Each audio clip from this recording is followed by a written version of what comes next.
work. Really low paid for a lot of work. Right. Is, Dad, you're as smart as Google.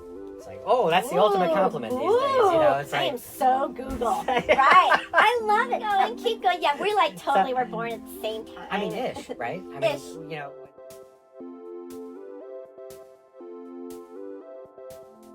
Hi, this is Mish Hancock, and you are listening to MichMash, a place where I get to talk to the weird, wacky, wonderful people of this world, people I adore and want to know more about. Today, my guest is Chad Lane. Chad is a chief strategist for worry-free marketing, family man, nonprofit director, lover of animals, sci-fi, and fast cars.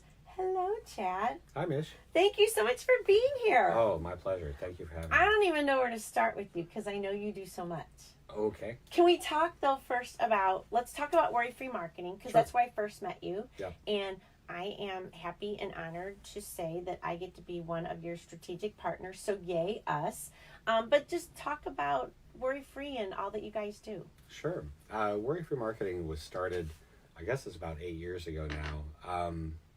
I was in the nonprofit field, and I was working with Matt Durian, my now business partner, kind of helping him figure out his path forward with this company. And we were bouncing back and forth on names and you know, what's an appropriate name for a marketing company, and the worry-free marketing kind of plopped out. Which is so perfect Thank you. because everybody worries about it.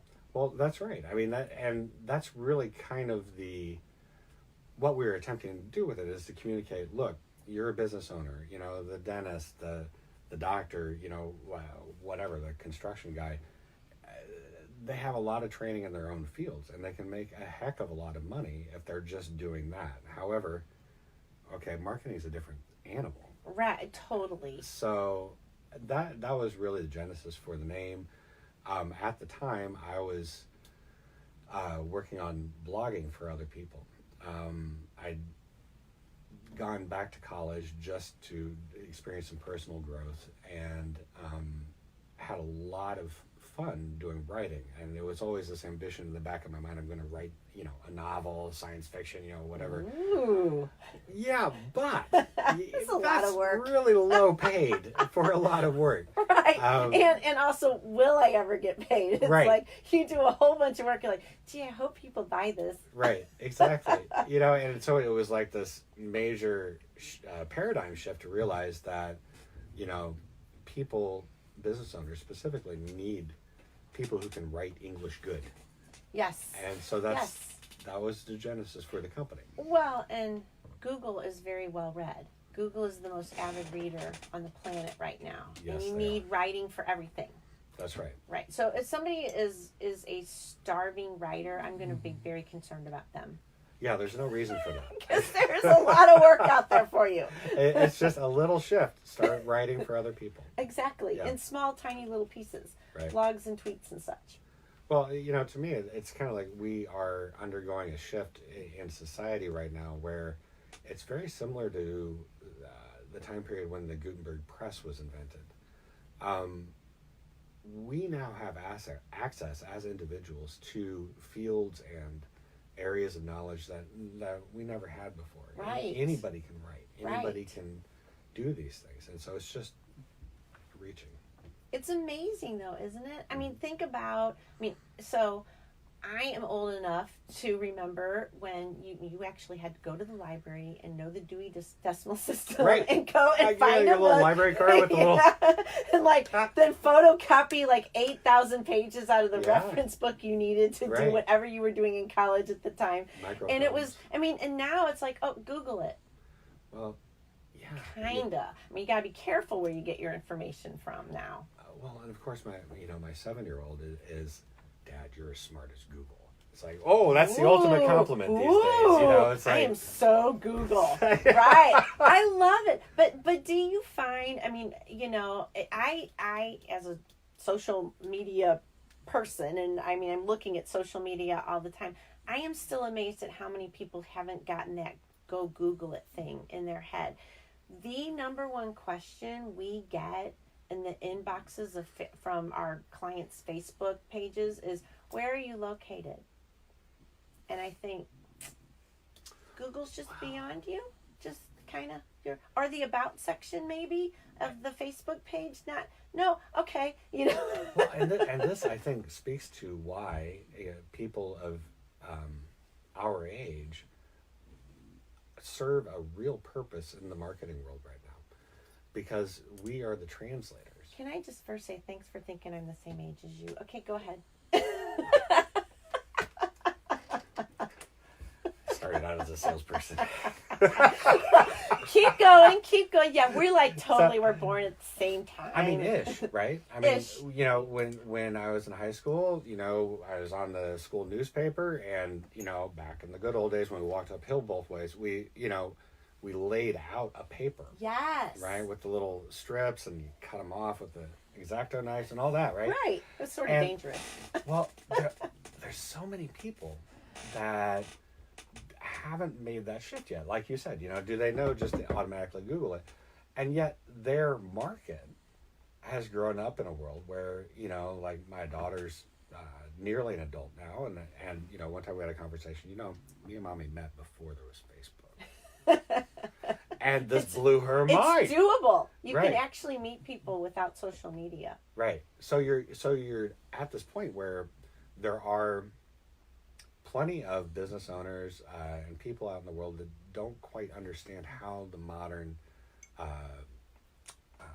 platforms work. True. But who need them desperately. Right. And that needs to be translated to the younger generation so they can make that connection. Yeah, that's so true. You're right. I mean, it is true because you've seen it and I've seen it on social media where two people start having a conversation, comment, and it has nothing to do with the post. Mm-hmm. It's like, oh, you know what I mean? Right. Like, I love when people do it. Like, someone's like, oh, this is just such a cute picture of a dog, you know, and they tag their friend, and then their friend's like, oh my God, that is cute. Are you coming over for dinner Saturday night? Right. Yeah, I'll be there. What time? And you're like, oh, wait, guys, no. Wait, that was not the conversation to have in this post. Right. And but it's so funny. Right.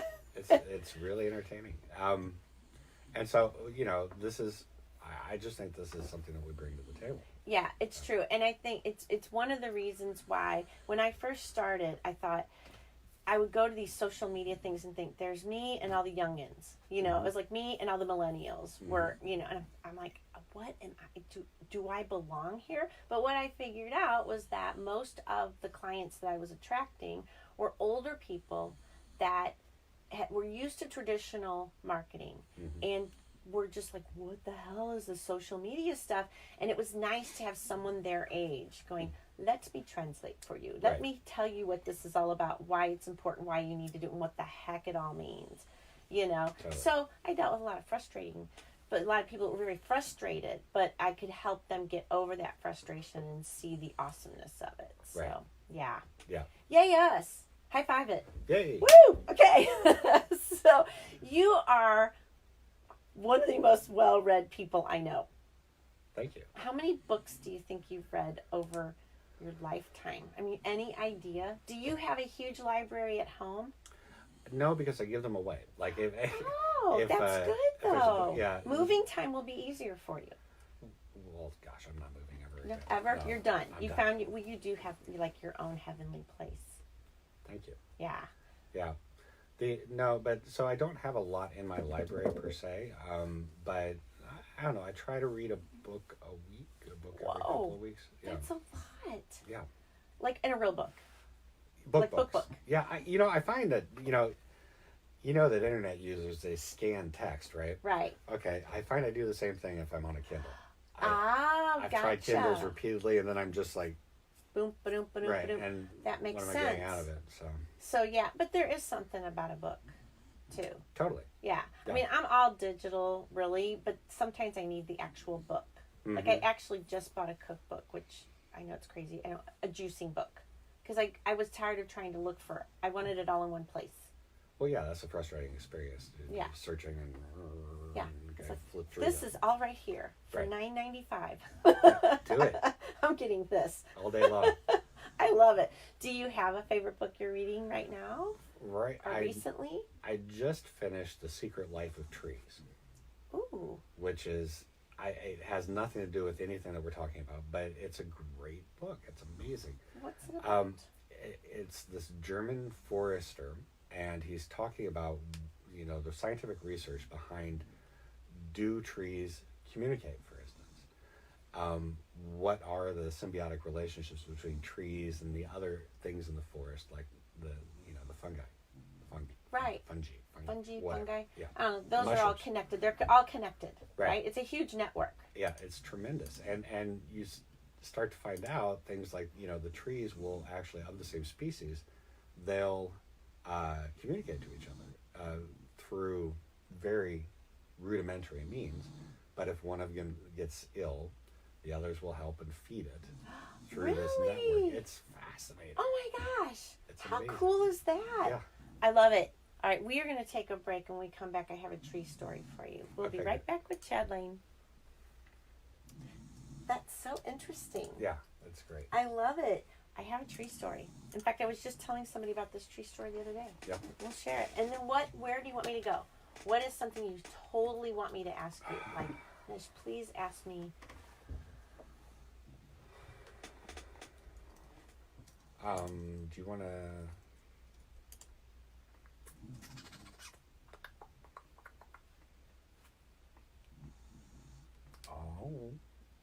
Should we talk about sci-fi? Because that's interesting.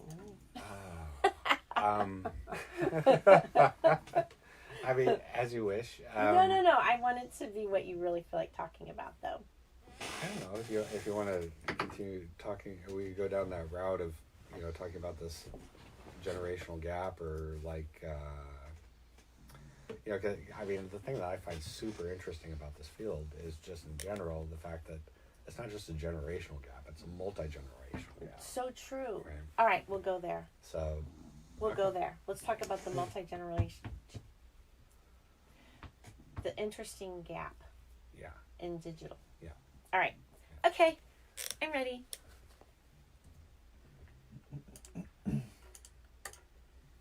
All right, we're back with Chad Lane, and I promised you my tree story. I truly do believe. Okay, so I had this tree where I used to live. This tree used to get into my plumbing all the time.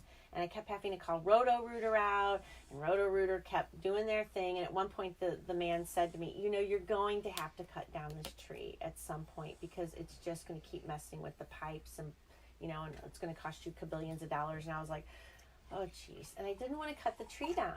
So I started talking to it. And I would just say, look, I love you, and I don't want to cut you down. Quit messing with the pipes. Like, don't go near the pipes, right? And this is after I had lived in this house a few years and called out Roto Rooter at least once or twice a year. And after I start talking to the tree, it stopped. I never had to call Roto Rooter again, and I never had to cut down that tree. don't tell Roto Rooter about No, this. I'm sorry, Roto Rooter, but Yeah, well, they don't want that. they probably don't. But well, they could like hire somebody like me to go talk to trees.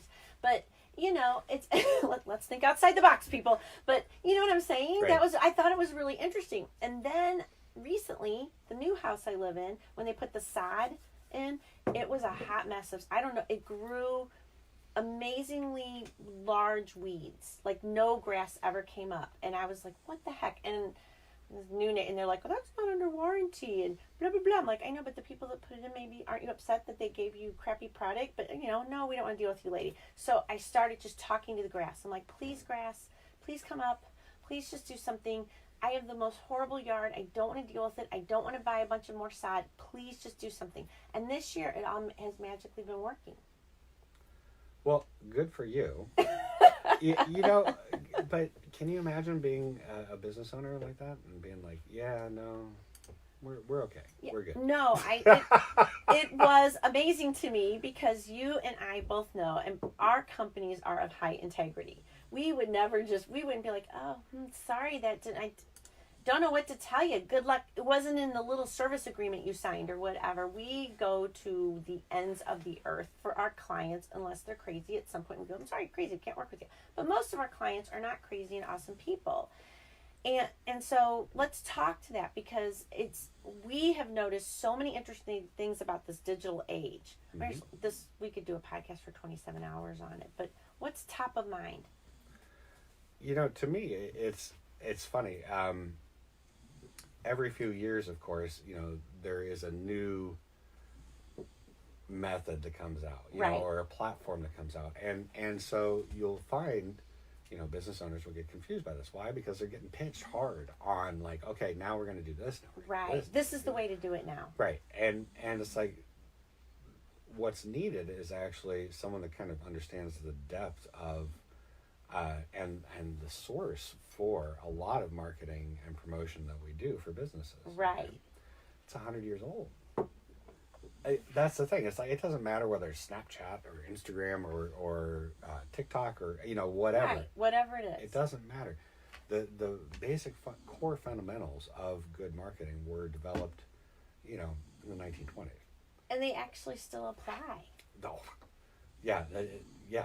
It's Absolutely. sensible. So there's a thing about being a sensible marketer, not just running after every single trend, you know, and the trends happen so quickly now.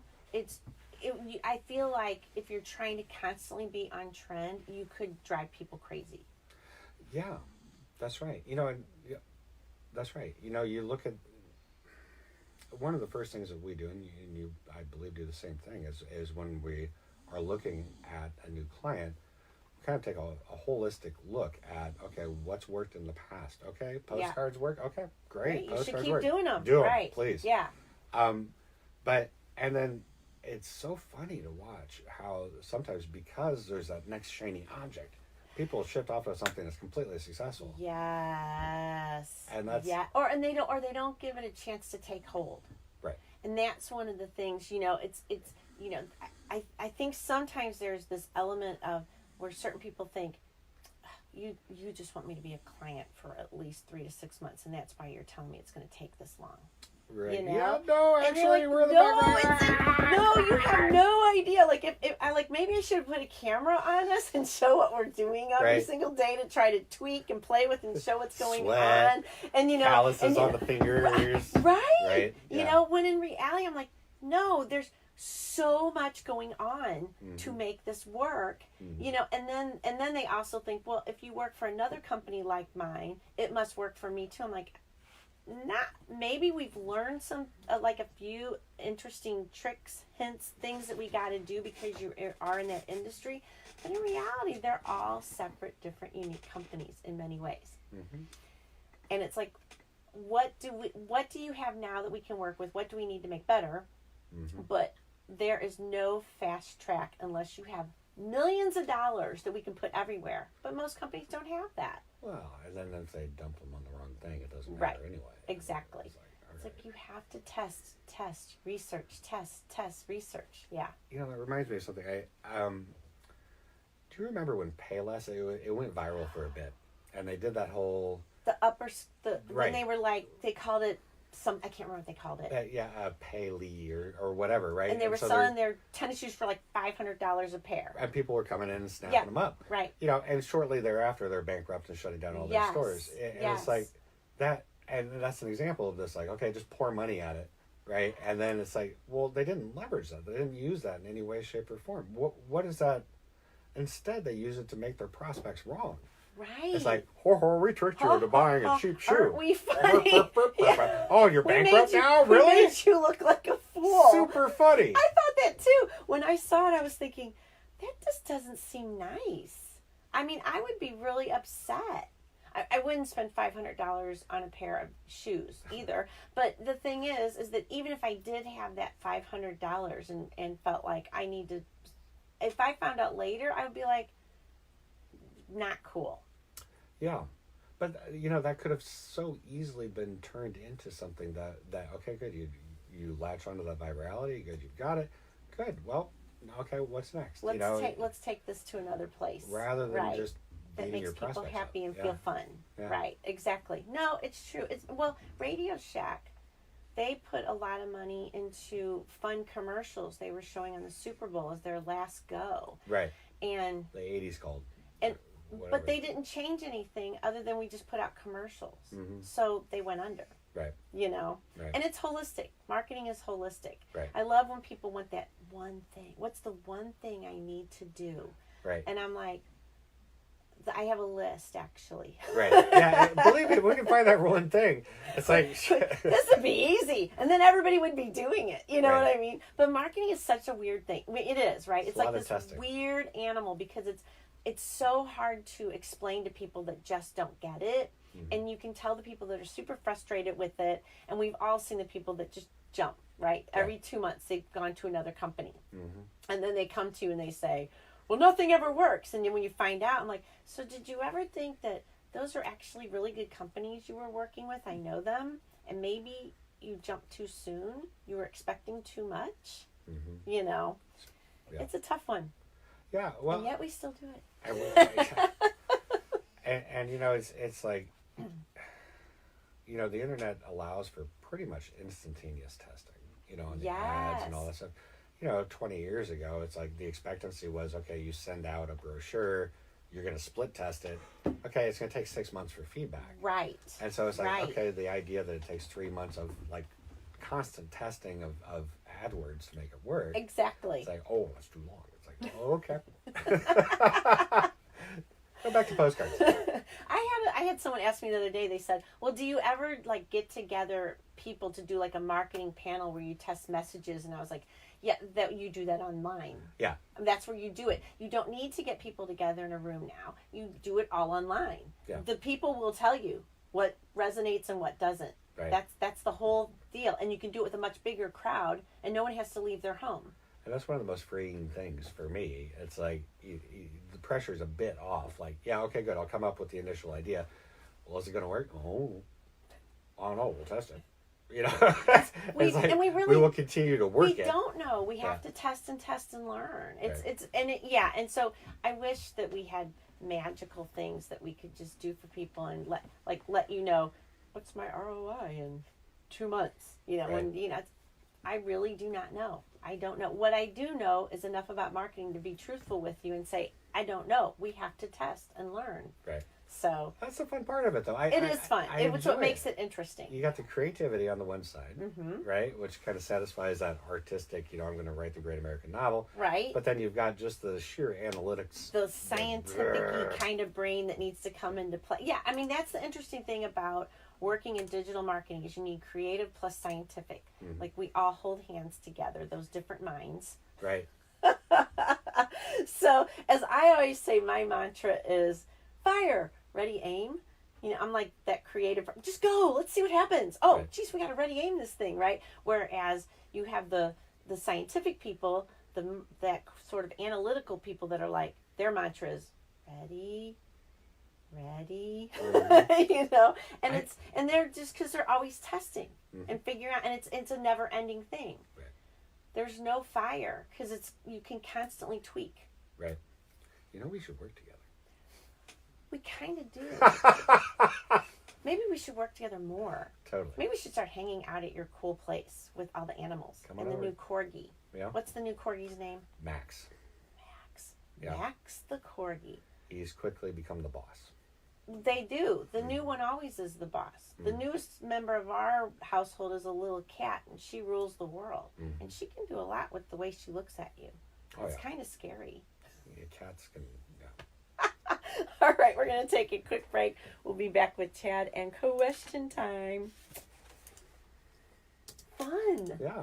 I always love seeing you guys, though. I always love hanging out with you. And We Mr. love Matt. Mr. Matt is going to be a dad again soon. Yes, number 4. A girl this girl. time. Yeah. Girls are awesome. I agree. I like the girls. Yeah. I have a girl, so she's way fun. I think I agree. I actually prefer working with women in general. Really? I don't know if that. Can I say that? Yeah. I do. No, but I think there's a thing to that. I think Okay. there's a balance thing to that. Because I was one time asked, who is your mentor? And I started naming off mentors, and I realized they were all men. Mm-hmm. And this person was like, they're all men. Like, that was a wrong. And I was like, but here's the thing. There have been studies done on organizations and companies that have a woman and a man at the helm, and they are very successful. And the belief is that because you have those different sides of the brain and different ways of coming at things working together, that it can be far more impactful. I believe that. There's something about that. And what I do, I think about, okay, so with my company, all my strategic partners are dudes. Almost all of them, right? Except for your sister. Right. But your sister and I are so, like, I don't know. My sister's an outlier. She's awesome. Yeah. I love her so much. Yeah. And then all, like, with what I do with, like, the Speakers Bureau stuff, that's with Josh. With what I do with TEDx, that's with Steve. So it's like, I feel like that works out really well, having both those energies in there. Something about it. Yeah. I agree. Oh, that's whoever made us decided that's how it should be. So someday we'll maybe meet whatever made us, whoever, Perhaps. whatever. Maybe. I don't know. We can get all into that. Whatever. We're just craziness. It's just energy. Okay, I'm ready. Cool. I hear you guys swaying a little bit, so maybe pull those a little closer to you if you can. But that's good. That means it's good conversation, right? Always. Too animated. Yeah. We always have good Okay, I'm ready. Okay, we are back with Chad Lane. It's question time. Are you ready? Okay. All easy. Okay, good. You're good. No craziness here. All right. What is the best Christmas gift you ever received? That's an easy one. When I was 8 years old, apparently I was having nightmares regarding a boogeyman that was coming to get me, of course. Right. I guess that's what a nightmare that's is, right? what boogeymen do. So my mom, in an effort to kind of get me through that moment, asked me to draw the boogeyman. So I did. Ooh. And, it was an 8-year-old's drawing of a green guy with googly eyes and this sort of thing. And so then Christmas Eve, my mother bought, all of the fur and stuff for it. And then she stayed up until about 3 or 4 o'clock in the morning, which is about the time we got up, Well, yeah, right. When you're little, it's like, yeah, Santa came. Right. And she created this boogeyman in real life that was as tall as I was at the time. How cool is that? Yeah. And that thing was, I had it on my bed for an embarrassingly long period of time. I think that's awesome. Yeah. Cool, Mom. Oh, very cool. Really thinking outside the box on that one. Yeah, she's a very creative person. She's like reinvented herself several different times.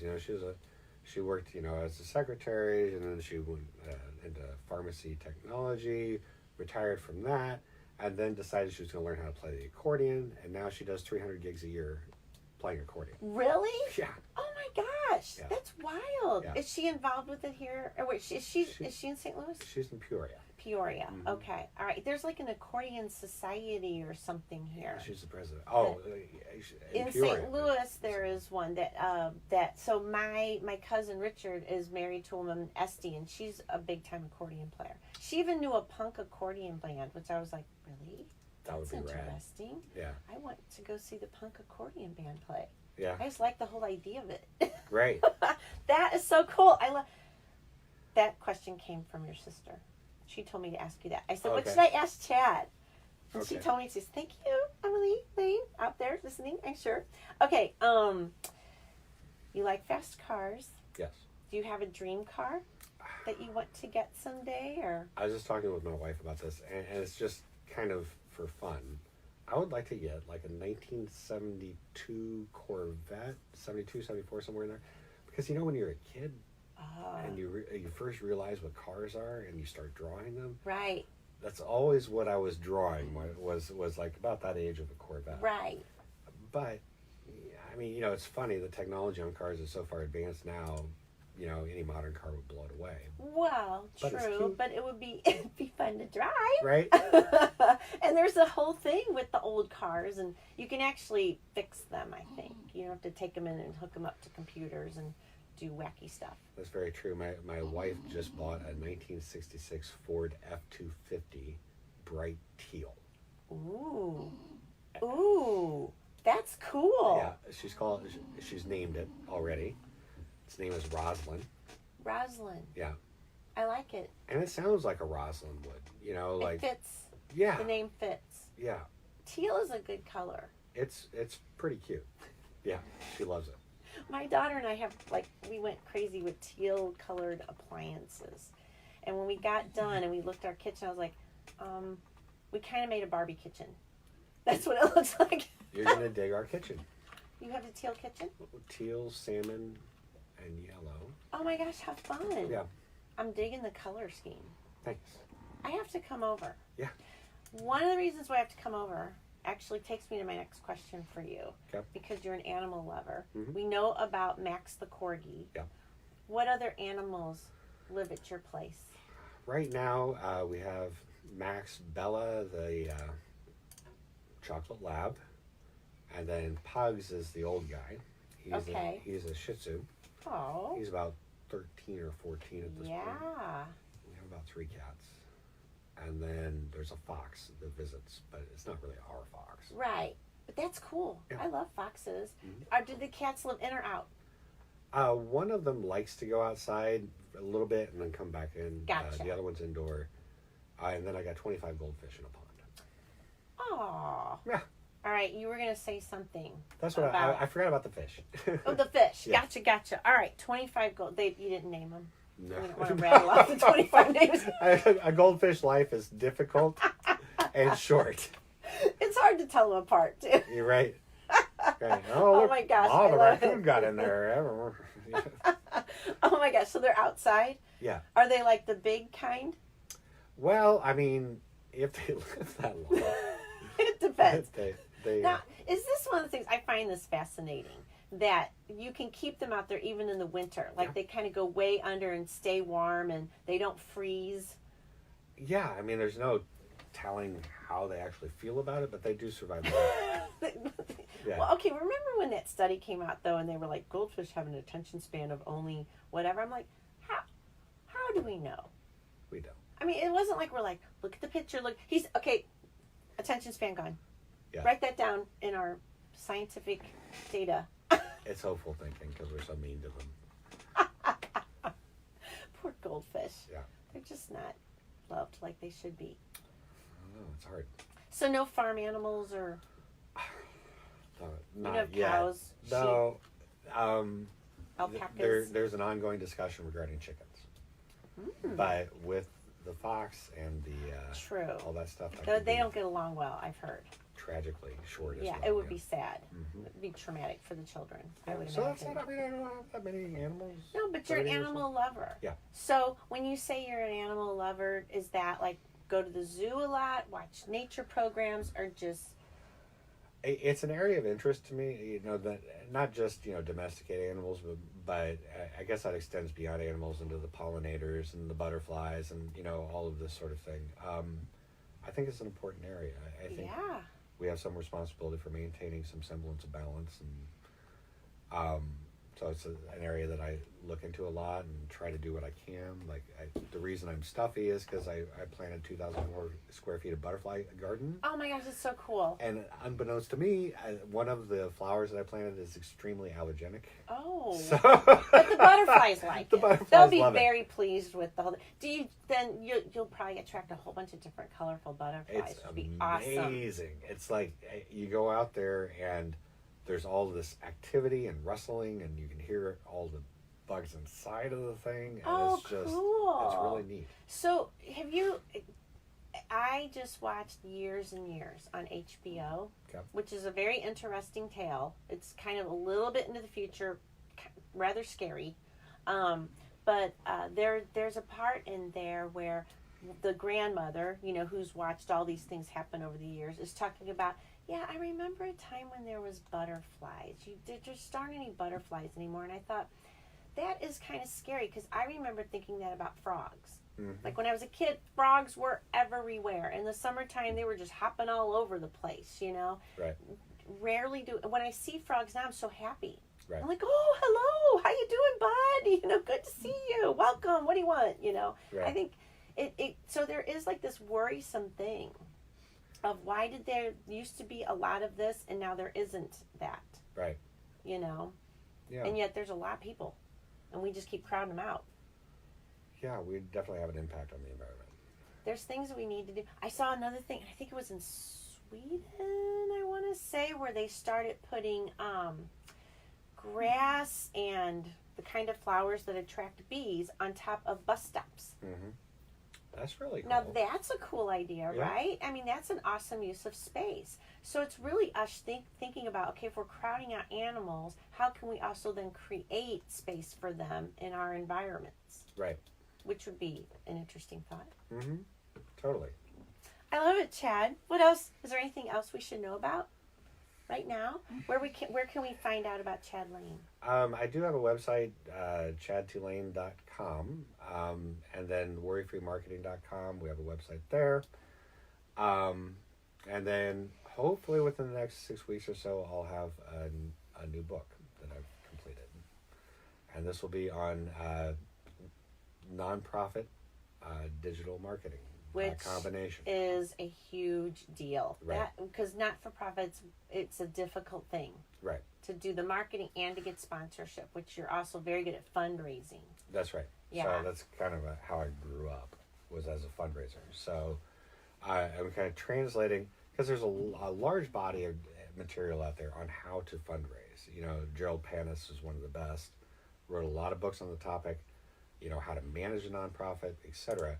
But I haven't seen a lot of, you know, bringing that into the 21st century, and how can you use a website, Google grants, this sort of thing, to create something that actually builds your donor base, that sort of thing. So That's what awesome. it's about. What a great book. Do you have a title yet? No, Still thinking on the still title? thinking. Let's do a brainstorming session on it. That'd be fun. Okay, All right. cool. Well, thank you, Chad. All right. I totally appreciate you being here today. And for everybody out there listening, please subscribe, and we will catch you next time. Have happy days. Love you.